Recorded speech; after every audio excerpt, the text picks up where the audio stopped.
Ja põhimõtteliselt me oleme nüüd valmis minema esimese ettekande juurde. Kindral Kiili ei vaja väga pikka sissejuhatust, aga oma karjääri jooksul Kaitseväes ja Kaitseliidus on ta olnud väga erinevatel ametikohtadel.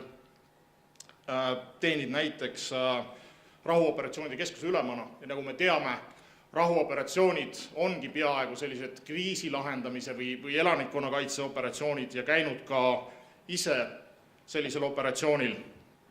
Sõjalise poole pealt olnud maaväe staabiülem, täitnud pikalt maaväeülema kohustusi ja olnud Kaitseväe peastaabi ülema asetäitja, olnud ka siis Balti kaitsekolledži ülem ja on ka teinud diplomaatilist tööd sõjaväeatašeena USA-s ja Kanadas.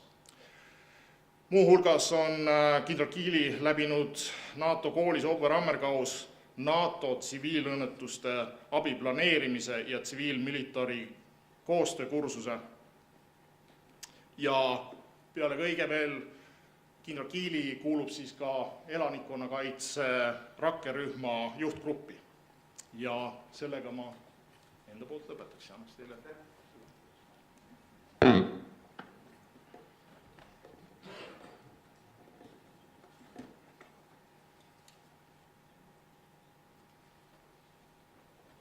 Tere tulemast Kaitseliidu 98. aastapäevale pühendatud konverentsile.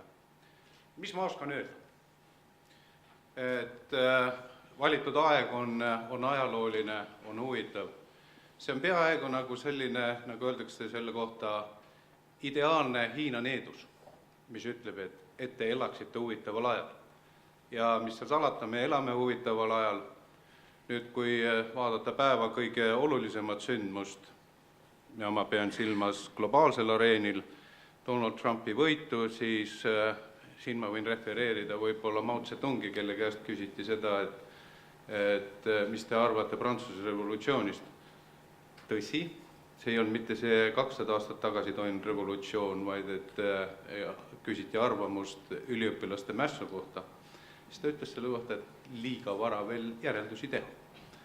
Aga nii palju ma võin teile öelda, et olles ise olnud Ameerika Ühendriikides ja tunnen natukene seda telgitaguseid, siis ükski asi ei ole must ja valge. Et see Ameerika demokraatia ja see ülesehitus on siiski üsna tasakaalus, mõneti võib-olla turbulentsi tekib. Seda kindlasti tekib. Sest me ei tasu olla ka nii naiivsed, et Putin ei kasuta nüüd ära seda peataolekut või seda ebamäärasust, kindlasti kasutab. Kuidas? Seda me ei tea. Aga seda enam tuleb vastu seista sellistele ebamäärasustele, ebakindlustele, olles tugev kodanikuühiskond.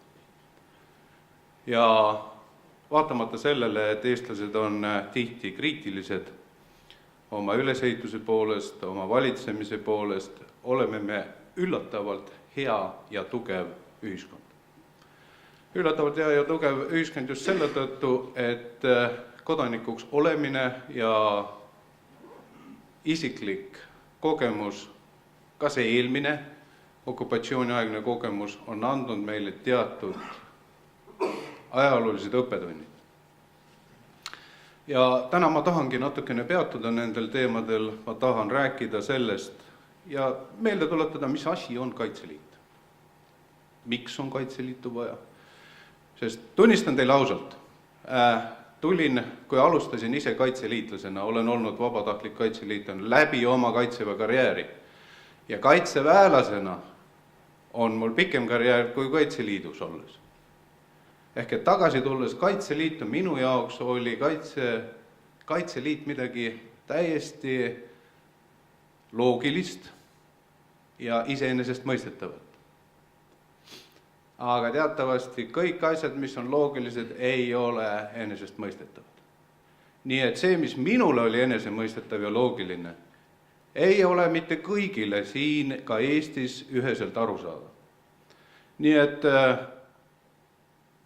äkki ma avastasin olukorras, kus Kaitseliitu, Kaitseliidu olemust tuleb selgitada, tuleb käia ja õpetada ja tuua välja Kaitseliidu tugevused, tema iseärasused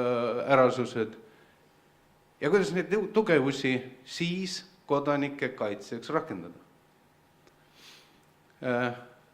Kaasa arvatud muuseas Kaitseministeeriumi valitsemisalas on paljugi inimesi ja ametnikke, kellel ei olnud ja mõned, kellel ka tänaseni ei ole veel selget arusaama, mis asi on Kaitseliit. Nüüd, kui me küsime ja räägime, et Kaitseliit on olemas, siis me peame esitama küsimuse. Miks selline organisatsioon olemas on? Ja me ju teame seda, et Kaitseliit sündis 1918, isegi varem, 1917 olid juba alged olemas. 1918 ta institutsionaliseeriti, ehk et ta loodi ametlikult esimese riikliku organisatsioonina. Ja ta loodi sellepärast, et see oli inimesed, kodaniku initsiatiiv, kes tõusid enesekaitsele. Oma pere, kodu, küla, kogukonna. Ja neid rakendati riigikaitses vabadussõja ajal. Ehk et see oli vajaduspõhine. 1990, kui Kaitseliit taas loodi, taastati, ei loodud, taastati. Sest tegelikult Kaitseliit õnneks oli meil ajalooline järjepidevus säilinud läbi nende kaitseliitlaste, kes olid enne sellesse organisatsiooni kuulunud. Oli ka see vajaduspõhine, sest et me tunnetasime järjekordselt seda vajadust oma inimesi kaitsta. Ja kui me sinna jõuame, siis me oleme jõudnud Kaitseliidu põhiolemuseni. See tähendab seda, et mis on Kaitseliidu keskpunkt, raskuskese. See on meie inimesed, nende heaolu, nende turvalisus. Nüüd ma tegin siin paar slaidi ka ikka, et tavaliselt Peeter ütleb, et slaidid mind ei sega, aga seekord ma ikkagi püüan ka slaidides ette joonistada, mis asi on Kaitseliit. Ilmselt on tegemist konsolideerimisküsimustega. Ta üldiselt ei liigu. Kaitseliit. Keegi saab aidata mind või?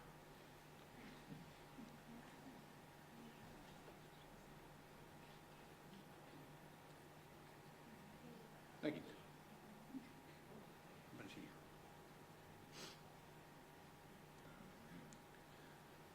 Ja ma luban teile, et tegelikult on slaidid lihtsad, sest üks pilt ütleb rohkem kui 1000 sõna. Ja Kaitseliit, kui te vaatate, siis ta on väga lihtne.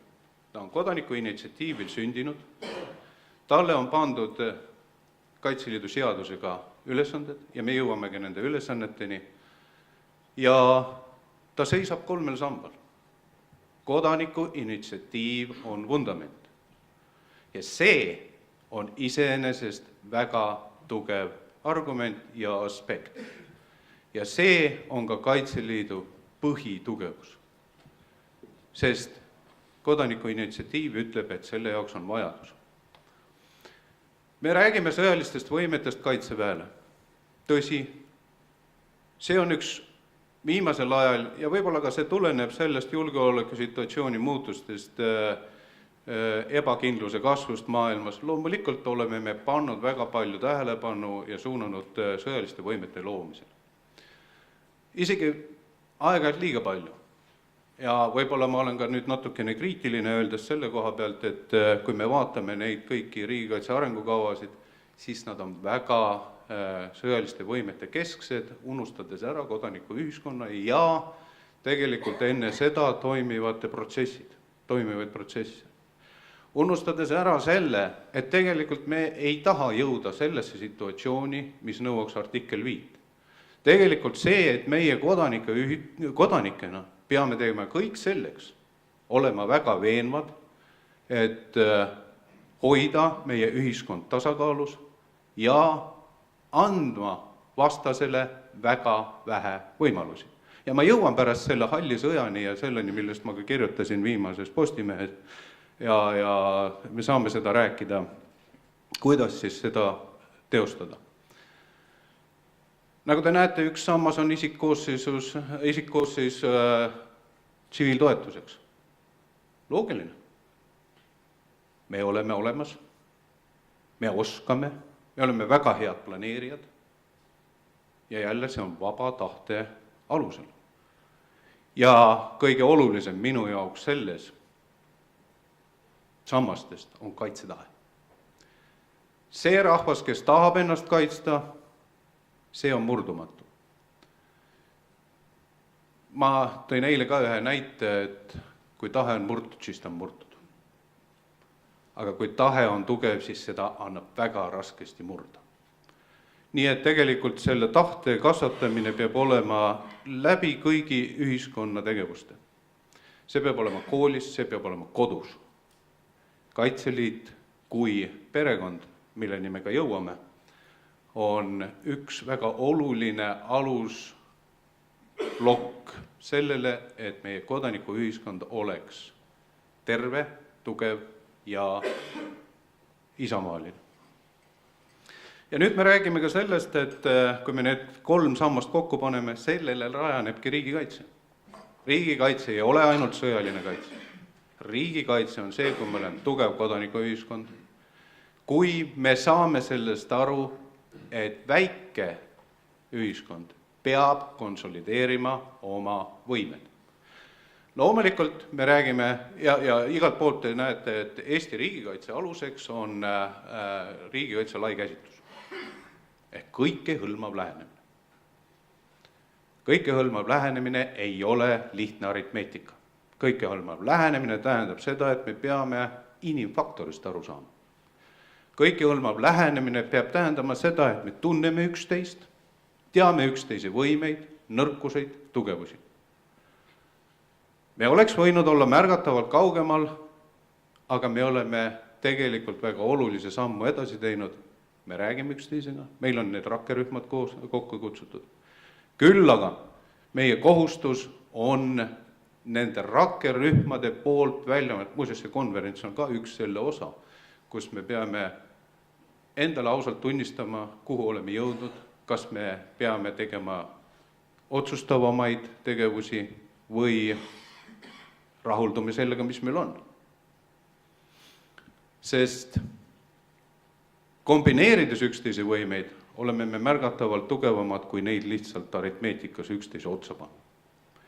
Ma siin näen hea meelega, et siin on meil Politsei- ja Piirivalveamet ja olen Elmarile mitu korda öelnud, ärge küsige mehi, ärge küsige autosid. Ja õnneks on siin Pärnu pealik ka, kes seda kogu aeg omal räägib. Küsige seda, mida te ootate meilt. Ja siis meie teame, kuidas me oma oskuste ja võimetega suudame neid täita. Nii et see on oluline vajadus üksteist tundma õppida ja edasi liikuda.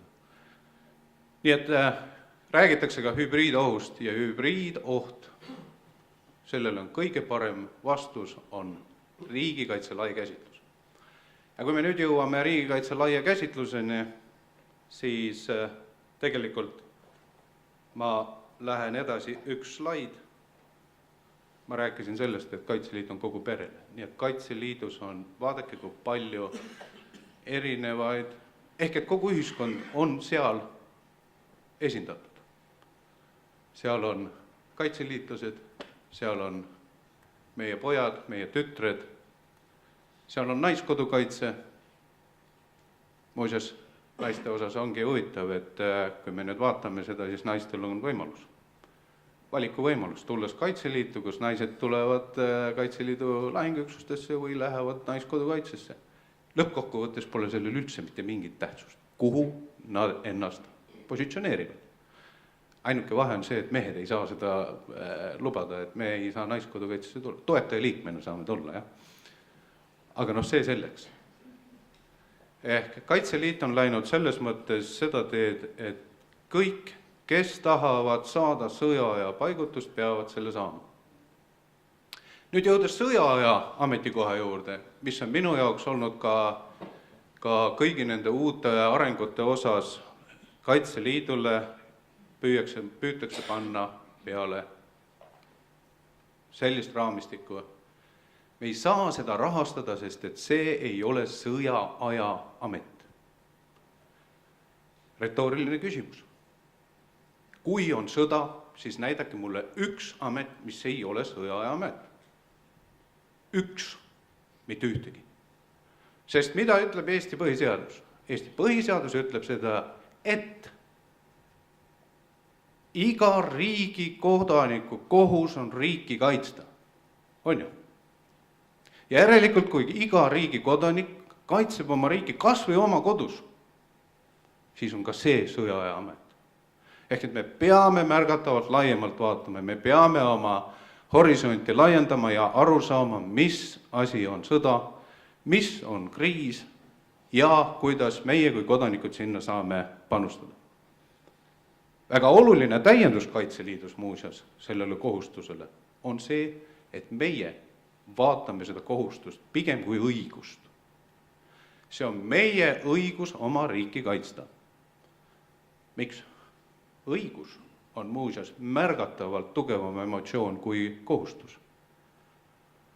Ja ma tahan näha, kui keegi tuleb mulle ja ütleb, et sul ei ole õigust oma riiki kaitsta. Sellel inimesel ei ole õigust mulle seda öelda. Sest et minu õigus riiki kaitsta ja Kaitseliidu ülemana rakendan ma täpselt seda sama filosoofiat. See on minu õigus juhtida seda organisatsiooni nii, et ta oleks kõige paremini rakendatud Eesti põhiseaduslike väärtuste kaitseks. Aga nüüd ma tahtsin tulla selle juurde, et mis asi siis Kaitseliit oma olemuslikult on. Nii. Kui te vaatate, siis ühiskonda võib jagada erinevateks valdkondadeks, dimensioonideks. Need mustad täpikesed, need on kaitseliitlased. Ja nad on omavahel seotud. Ehk et kui vaadata Kaitseliitu, siis vaadake seda ruumiliselt, mitmedimensiooniliselt.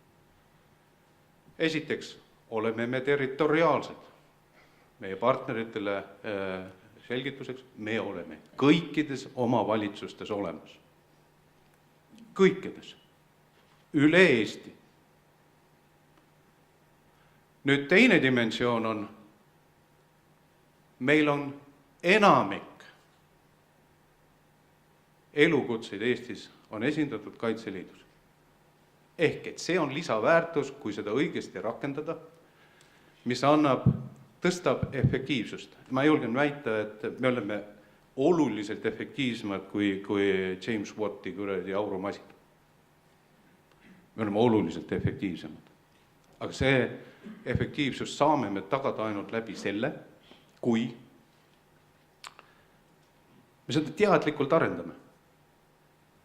Ehk et me kasutame neid inimesi nende võimete osas, mida nad oma tsiviilelus teevad. Ja üks dimensioon, mida ma siia ei saa võib-olla panna sellele, sest et seda ei ole võimalik joonistada, see on psühholoogiline dimensioon. Sest et see, kui on olemas Kaitseliit, kui üleujutuste käigus kaitseliitlased tulevad, on kõige kiiresti organiseeritumad ja lähevad meie partneritele appi. See on see psühholoogiline dimensioon. Seesama, et kaitseliitlased koos Kaitseväe ja politseiga harjutavad ja teevad õppuseid ja on nähtavad inimestel, see on psühholoogiline dimensioon. Ja see, kui me seda teeme veel hästi, see on ülioluline dimensioon. Nii et selles mõttes on Kaitseliit väga. Kui teda rakendatakse just sellisena, nagu ta on ühtse tervikliku organisatsioonina, mitte ei püüta välja rebida sealt ainult mingisuguseid üksikuid pataljone. Nii, aga me liigume siis edasi ja tegelikult ma võiksingi selle pildiga piirida. See ongi Kaitseliit. Sellega me tegeleme. Jah, tõepoolest, me kanname laigulist vormi ja meie identiteet on põhiliselt sõjaline. Aga me teeme kõike seda sama. Näiteks mulle väga meeldib Kaitseliidu moto, eluviisi kaitseks. See on see, mis on meile omane ja mis on riiklik sümbol ja uskuge mind, mida kindlasti püütakse ka rünnata ja rünnatakse. Aga kui me suudame oma sümboleid, oma identiteeti kaitsta erinevate meetoditega, see ongi üks parim kaitse riigile. Aga ma liigun edasi nüüd, hakkame jõudma sinnani, et mis asi siis Kaitseliit on. Veel ülesannete põhiselt. See asi ei tööta.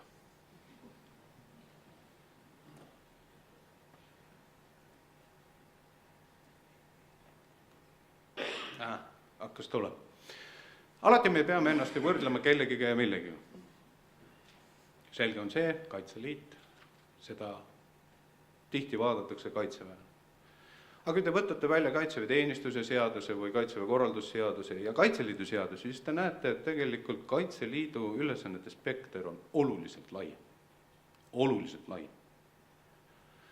Nii et suruda teda sellesse väikesesse rohelisse kasti, nagu te siin näete, seda võib kirjeldada nagu pohmelliga, kui te püüate suuremad pead, väiksemad pea sisse suruda. Ja ma tean, arvan, et enamik teist on seda kogemust tunnetanud.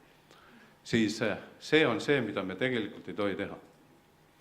Me peame väga selgelt aru andma Kaitseliidu olemusest, võimalustest ja tugevustest. Me peame aru saama, et need on omavahel seotud, sidustatud grupid.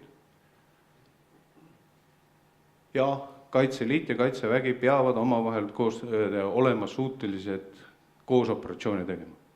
Täiesti loogiline. Kuid Kaitsevägi peab ka kasutama Kaitseliidu tugevusi ja nende teadmisi ja oskuseid partneritest. Politsei- ja Piirivalveamet. See on see, kus me saame aru üksteise sõltuvusest. Ja ma jõuan pärast selle konflikti spektri juurde või konflikti juurde, halli sõja juurde, kus ma püüan ka kiiresti üle libiseda. Et anda teile see tunnetus, kuidas mina näen Kaitseliidu ja selle üldse tähendab ühiskonna eksistentsi ja meid varitsevaid ohte ja kuidas nendega hakkama saab. Ja kui te näete, siis on Kaitseliidus inimesi, keda saab rakendada vaatamata nende sõjaaja paigutusest, nii kombatantidena, kuid on ka teatud asju, keda ei saa kombatantidena rakendada, vaid mitte kombatantidena. Ja mina enda jaoks olen ka tegelikult ära jaotanud Kaitseliidu 3 võrdväärsesse gruppi. Need on võitlejad, võimaldajad ja võimendajad. 3 V-d.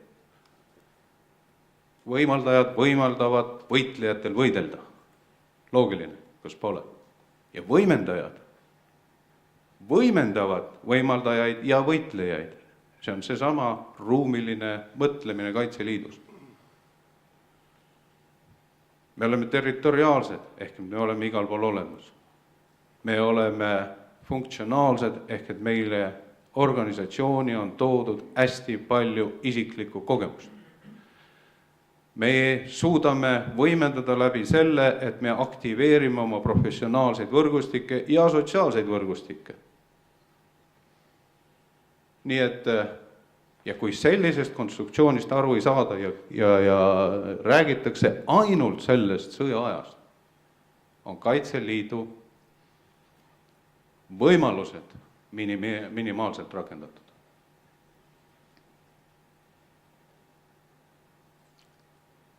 On konflikti spekter.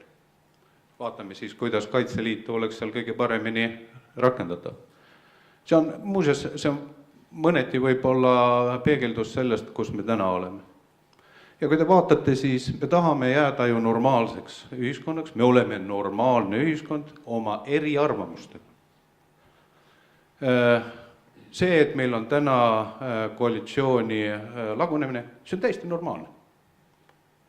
Küll aga loob see ebakindlust ja turbulentsi, mida kindlasti meie idanaaber jälgib väga oluliselt ja kui me võtame sellega veel selle ebakindlusega, mis täna on globaalsel areenil, siis loomulikult võib oodata, et seda turbulentsi püütakse suurendada ehk et suruda meid sinna halli sõja tsooni.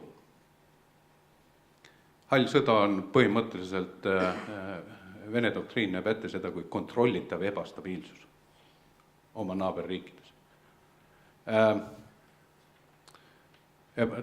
Iseenesest on see hästi vastukäiv, sellepärast et ebastabiilsus reeglina ei ole kontrollitav. Reeglina tal on oma isiklik käitumismaailm, mida ei ole võimalik ette määrata. Aga ta loob ebamäärasust. Ja ebamäärasus on see, mis loob ebakindlust ja ebakindlus on see, mis loob hirmu. Meie ülesanne terve ja tugeva kodaniku ühiskonnana on vältida seda, et me libiseme kontrollitava ebastabiilsuse tsooni. Kuidas me seda teeme? Me koolitame oma inimesi, me anname neile kindluse, et meil on riigi valitsemine hästi korraldatud. Me anname meile kindluse, et meie majandus on tugev, peab vastu. Ehk et kui me vaatame seda, siis tuleb rakendada kõiki riigivõimu teostamise tööriistu või vahendeid, nagu diplomaatia, infosõda või informatsioon. Infosõda on meie naabrite poolt rakendatav.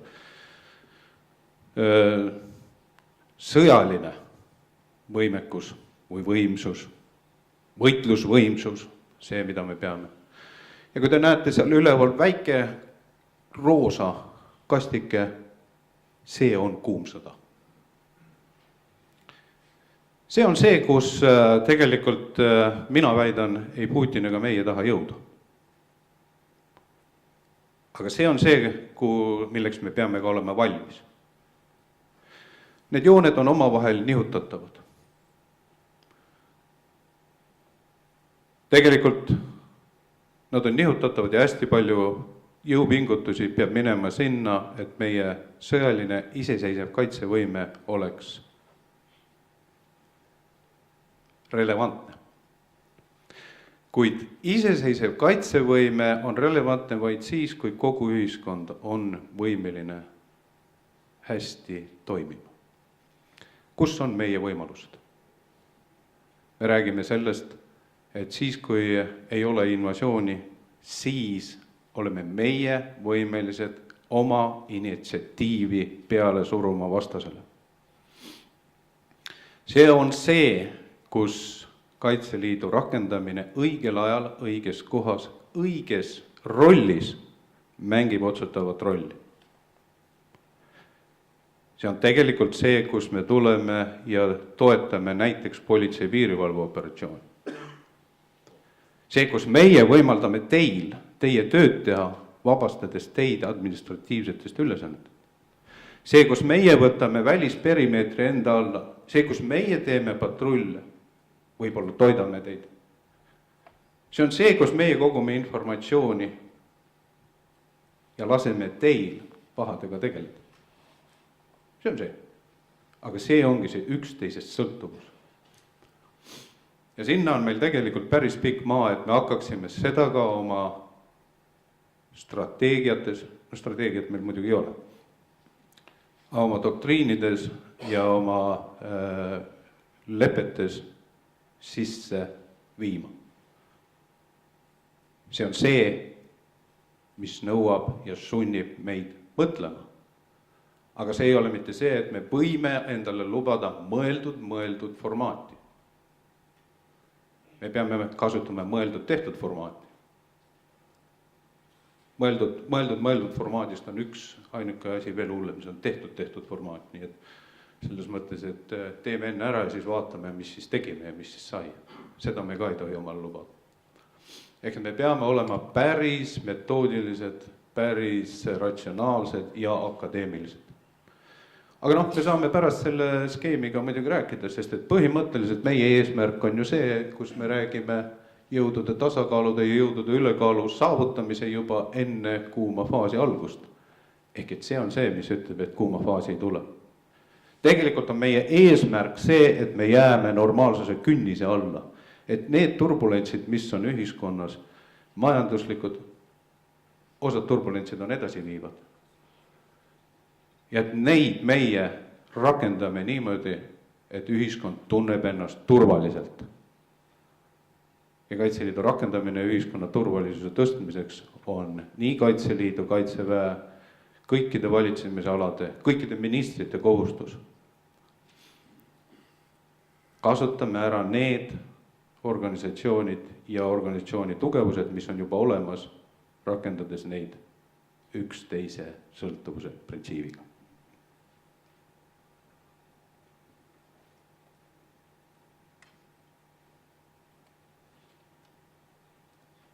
Nii, see on statistika.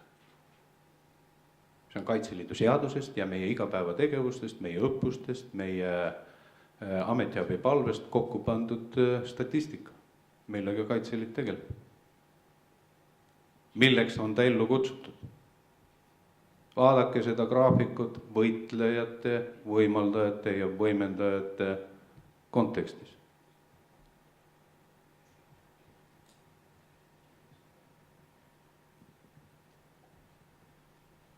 Siis te näete, et ega kõik see, kus me räägime konventsionaalsest lahingupidamisest ja selle õppimisest või selle rakendamisest, on ju ainult veerand. Ja kui me nüüd paneme kogu ressursi selle veerandi täitmiseks ja unustame ära muu, siis ei ole Kaitseliitu rakendatud õigesti. Muuseas, iga asja tegemisega peame küsima 2 küsimust. Kas me teeme õigeid asju? Ja kui me seda teeme, siis kas me teeme neid õigesti? Mina vastan, et Kaitseliit ja selle arendused on õige ja ühiskonnale vajalik asi. Kas me teeme asju õigesti? Kohati teeme, kohati mitte. Nüüd ongi vaja, et me tegelikult üheskoos mõtleme ja läheme. Ja veename ka tegelikult neid, kes kujundavad meie poliitikaid. Võtame kokku ja teeme ükskord ühe julgeolekustrateegia. Sest strateegia ja selle olemasolu on stabiilsuse sammas. Nii et võitlejad, võimaldajad ja võimendajad. See kontekst.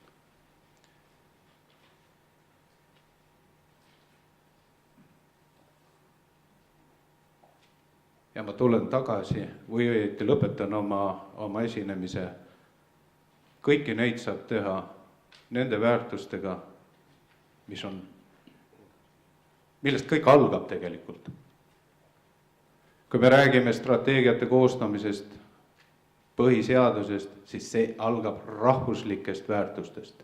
Need siin on Kaitseliidu väärtused, mis on kooskõlas rahvuslike väärtustega, mis on põhiseaduslikud väärtused. Aga need on need, mida meie usume, et kui need hästi arendatakse, siis see on Kaitseliidu võimalused ja alused. Nii et jälle, miks ma need siia välja toon? Toon nad sellepärast, et meil endal tuleksid nad meelde ja et meie partnerid oleksid sellega kursis.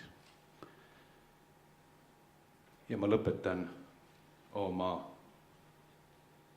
ettekande selle ilusa pildiga. Kaitseliit kui turvapaip. Aga ma olen valmis küsimusteks. Suur tänu, härra kindral. Ja nüüd on võimalus esitada küsimusi. Andke palun käega märku.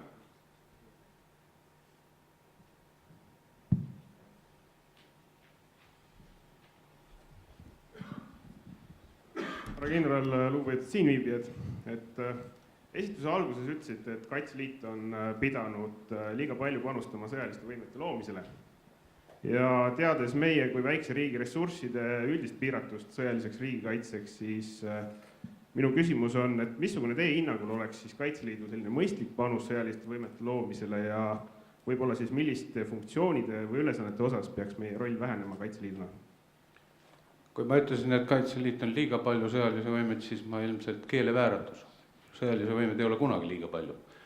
Küll aga tähendab, sõjaliste võimete loomise raames ei tohi ära unustada, et me oleme teistes ülesannetes samamoodi. Kui mina võtan kätte Kaitseliidu seaduses püstitatud ülesanded ja meile eraldatava ressursi ja hakkan seda vaatama ja neid võrdleme, siis nad on ebatasakaalus. Nad ei ole tasakaalus. Ehk me ei tohi lihtsalt ära unustada. Me ei tohi minna seda teed, et öeldes, teile väljaõppe laskemoona ei anna, sellepärast, et te olete kollased. Mis on muuseas antud juhul kuum teema.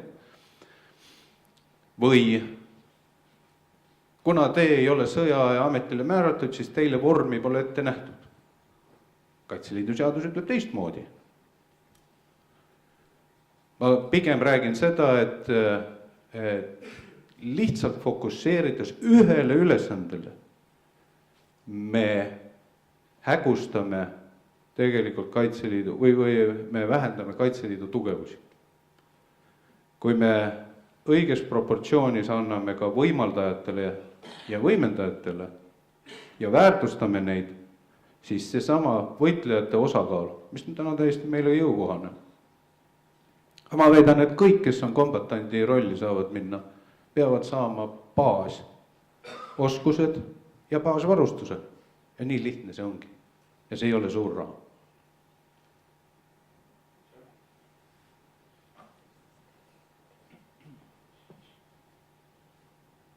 Ega ma teid nüüd ära hirmutanud.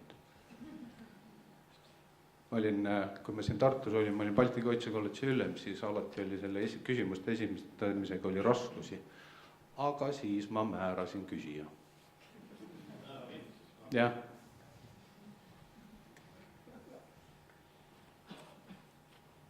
Teeme siis väikse arutelu, aega veel on. Et väga konkreetselt, et kui see uus fookus või suund võetakse, ma pean siis ilmas just elanikkonna kaitset, et millal see, ma saan aru, et need ülesanded on ju kogu aeg seaduses olnud, lihtsalt reaalsetes igapäevases tegevustes pole tänast neid teisi teemasid väga aktuaalselt veel pardale võetud. Et kas see suunamuutus tuleb meil juba järgmine aasta ja kas me peame siis oma järgmise aasta tegevusi juba seadma üheskoos siin pääste, politsei, Kaitseliit, juba konkreetselt juba selle suuna võtma. Et kuidas need praktikas me nüüd selle jutu nüüd hakkame ellu viima? Tegelikult on Kaitseliidu seadus olnud meil kogu aeg fookuses. Tegelikult oleme me ju, kui me läheme kohaliku omavalitsuse tasandile, siis meie ametkonnad teevad väga head koostööd. Tegelikult me ju alati olemegi elanikkonna kaitse, ongi meie fookus olnud. Me lihtsalt räägime ametkonna siseselt või valitsemisala siseselt teatud ebakõladest, kus me püüame teiste ülesannetele proportsionaalselt saada tähelepanu. Aga mida ma julgen ka väita, et tegelikult üksteist tunda, seda on meil küll vaja. Ja seda on tegelikult vaja juba päris poliitika seadjate tasandil. See oli ka see initsiatiiv, miks ma käivitasin selle juhtide ja vabatahtlike juhtimise ja koolituse kompetentsikeskuse arutelu, mis muuseas läheb edasi ja mille vedamise me võtsime. Ei, me ei hakka seda järgmine aasta tegema, me peame seda kohe tegema. Me peame need parimad praktikad, mis on olemas juba töötasandil, lihtsalt doktrineerima, indoktrineerima, üksteisest aru saama. Muuseas julgen väita, et see sama õppuskilp planeerimisprotsess oli väga hariv ja väga edasi viiv. Lihtsalt peamegi meeles pidama, et me ei ole siin iseenda jaoks, vaid et me olemegi siin inimeste jaoks. Väga lihtne. Jah, ma omalt poolt nagu lisaksin seda, et ilmselt need asjad, mis on nagu seadusega ette nähtud, näiteks hädaolukordade lahendamisplaanid ja elutähtsate teenuste toimepidevuse tagamine ja nii edasi. Et nende kõige jaoks on ju tegelikult mingisugused plaanid olemas ja see koostöö tegelikult ka mingil tasandil käib. Just aga mõtlen, et ka elanikkonna valmisoleku kaasamine, et elanikkond ka valmisoleks, et seda õpetamine ka koos ühe sõnumina. Seda me oleme täna vähe. Ja sellega ma olen nõus ja see on ka see, miks ma seda kompetentsikeskust nii väga surun praegu, et me kõigepealt tunneksime üksteist ja siis suudaksime koos ka elanikkonda harida. Sest mõneti võib-olla need initsiatiivid, mis on täna peale surutud, oleks pidanud olema aastaid juba. Väga lihtne ju. Me peame andma inimestele teada see, mis on nende isiklik vastutus ja milleks seda aga et kõik ei ole ainult nende enda teha, vaid et need samad institutsioonid, mis on ellu kutsutud, on nende heaolu garantii. Ja kuidas me seda rakendame? Loomulikult peame me koos harima seda.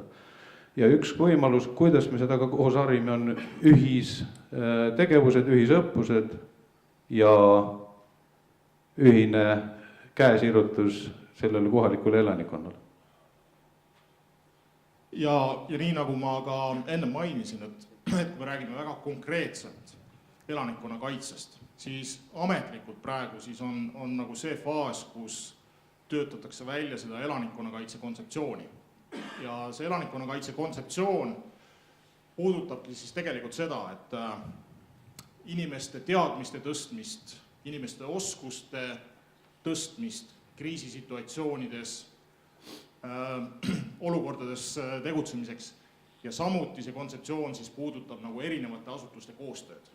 Ja tegelikult järgmiseks esinejaks ongi elanikkonnakaitse rakkerühma esimees, et ta võib ka ilmselt oma ettekande käigus natukene siis valgustada, et kus me täpselt oleme ja kuidas need asjad nagu praktilises elus hakkavad täpsemalt, mis aegadel nad hakkavad jõudma. Ma võib-olla võiksin öelda, et mis oleks meile kõigile abiks, ongi see, et eile ma tutvustasin sellist raamatut nagu strateegia, et mul oli privileeg sinna kirjutada eessõna. Et väike ühiskond, nagu me oleme väike riik, me tegelikult vajame üleüldist suurt julgeolekustrateegiat. Sest et sealt tulevad kõik põhialused ja põhiraamistik kõikide tasandite planeerijatele. Aga küll me jõuame sinna. Kui me jõuame sinna alt üles liikudes, on ka hea, see on ressursimahukam, kui me tuleksime akadeemiliselt ja metoodiliselt ülevalt alla, oleks parem. Oleks on paha poiss. Aga tegelikult just see, et põhiline on, et erinevad ametkonnad ja nende erinevate tasandide ametkondade juhid omavahel räägiksid ja saaksid üksteisest aru. Aga kui kedagi huvitab Kaitseliidu nägemust ametkondade vahelisest ja ametkondade ülesest, siis see põhimõtteline või need põhimõtted on kirja pandud Kaitseliidu doktriinis. Head lugemist. On veel aega? On küll, jah. Et kui on veel küsimusi, jah. Nüüd hakkas tulema, nüüd kui on aeg otsast, nüüd hakkas tulema. Üks hetk, palun, mikrofon. Suur tänu ettekande eest, et tahaks küsida rahvusvahelise koostöö olulisuse kohta Kaitseliidu tulevikus arengus. Rahvusvaheline koostöö on meie jaoks oluline, aga vaadake, kui me teatud koostöö, mida me teeme, näiteks Gruusia suunal, on selgelt, meie anname oma panuse lihtsalt meie välispoliitiliste huvide kaitseks. Aga samas konsolideerimine, üksteisest arusaamine, üksteiselt õppimine, eriti Läänemere piirkondades on meie jaoks väga oluline. Ja mis seal salata, meie strateegiline partner on Maryland National Guard. Ja me teeme rahvusvahelist koostööd ja kui me vaatame seda ka siia saabunud liitlasükluste raames, siis see on täiesti loogiline. Me peame olema võimelised nendega koos Eesti riiki kaitsma ja oskama nendega koos tegutseda. Nii et me oleme ikkagi täiesti orgaaniline osa üleüldisest riigikaitsest. Ja Kaitseliit on põhiliselt siseriikliku fookusega, aga tänapäeval enam ei ole seda, et minu küla ei ole sinu küla. Nii et minu küla ja sinu küla said kokku ja sellest sai linn. Nii et tegutseme. Ja ma julgen ka väita, et tegelikult see sama Läänemere äärsete vabatahtlike organisatsioonide omavaheline konsultatsioon on läinud intensiivsemaks.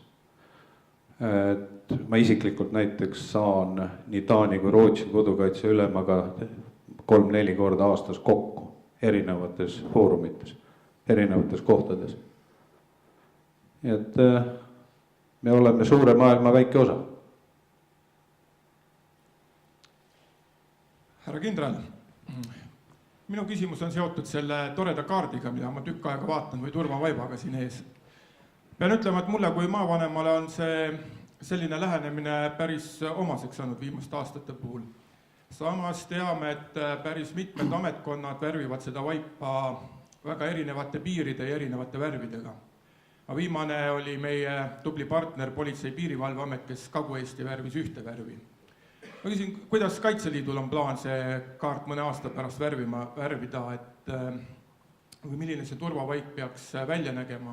Kas te olete ka oma plaanide väljatöötamisel mõelnud nende piiride nihutamise peale? Mina tegin tegelikult ammu ettepaneku, et kui me räägime kohalike omavalitsuse reformist, siis võtke Kaitseliidu kaart, võtke malevkondade kaart ja seal ongi see, kus vallad tuleb ühendada. Sest et mida tähendab? Malevkondade loomisel on oma loogika. Aktiivsed inimesed, teatud demograafiline olukord ja need kogukonnad, mis omavahel koostööd teevad. Muuseas paljuski ma vaatan, see liitumisprotsess läheb malevkondade piirisid pidi. Nüüd, ja me oleme ka Eesti 4 ringkonnaks, maakaitse ringkonnaks jaotanud. Aga see on lihtsalt juhtimismeede. Ja meil ei kattu piirid näiteks Politsei- ja Piirivalveametiga. Ja see on diskussiooni küsimus. Aga sellel on ka oma loogika, sellepärast, et Politsei- ja Piirivalveamet tõmbab oma piire oma ülesande põhiselt ja loogikast lähtuvalt. Meie sellest kaitseloogikast lähtuvalt. Jälle see ma leian, et kui on piisav koordinatsioon, siis see väga ei sega meie koostööd. Aga mis puudutab seda, et kas Kaitseliit ja käimasolev haldusreform on omavahel seotud, kindlasti on.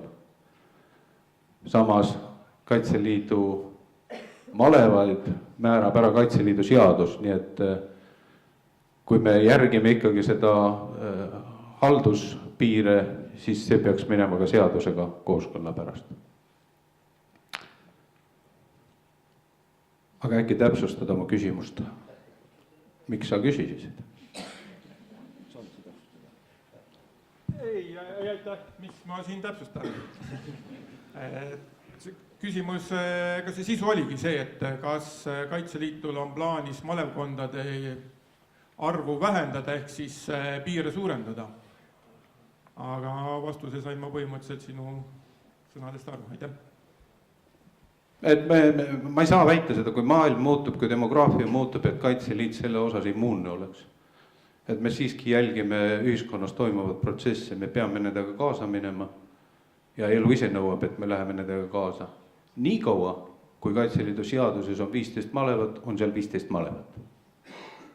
Ja Kaitseliidu ülema, isegi mitte keskkogu pädevuses ei ole seadust muuta, see on Riigikogu pädevuses. Aga need on omavahel seotud, need protsessid. Nii et ausalt öeldes piiride muutmine on ilmselt või mitte muutmine saab olema järgmise Kaitseliidu ülema probleem. Suur tänu väga huvitava küsimuse eest. Tegelikult on meil veel paar minutit aega, kui kellelgi oleks veel üks viimane küsimus. Politsei pole mitte midagi küsinud.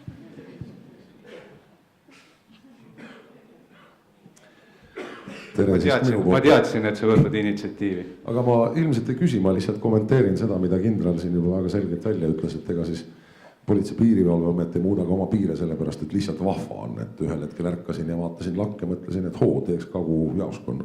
Ei ole need asjad nii lihtsad, et üks asi tingib teist ja eks meiegi eesmärk on ju tegelikult anda elanikkonnale seda sama turvatunnet ehk et seda turvavaipa mitte auklikuks lasta kuluda, tegelikult võiks nagu teistpidi öelda, et ma olen ka Valga omavalitsusliidus seda juttu rääkinud ja võin seda vajadusel kindlasti korduvalt veel teha, et me vaatame see ja tegemist on meie nii-öelda sisemise töökorralduse küsimusega ehk selle ressursi parema haldamisega ja ma ei näe siin mingeid probleeme koostööst tänaste Kaitseliidu malevate kui Kaitseliiduga kui tervikuna, sest et kui ma vaatan siin härrased ohvitseri enda ümber, et ma arvan, ma näen neid nägusid rohkem kui osade oma alluvate nägusid, et see on võib-olla selline kommentaar kindrali mulle väga meeldinud kommentaarile, aitäh.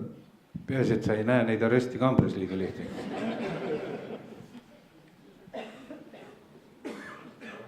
suur tänu, härra kindral. Suured tänud ka kõigile.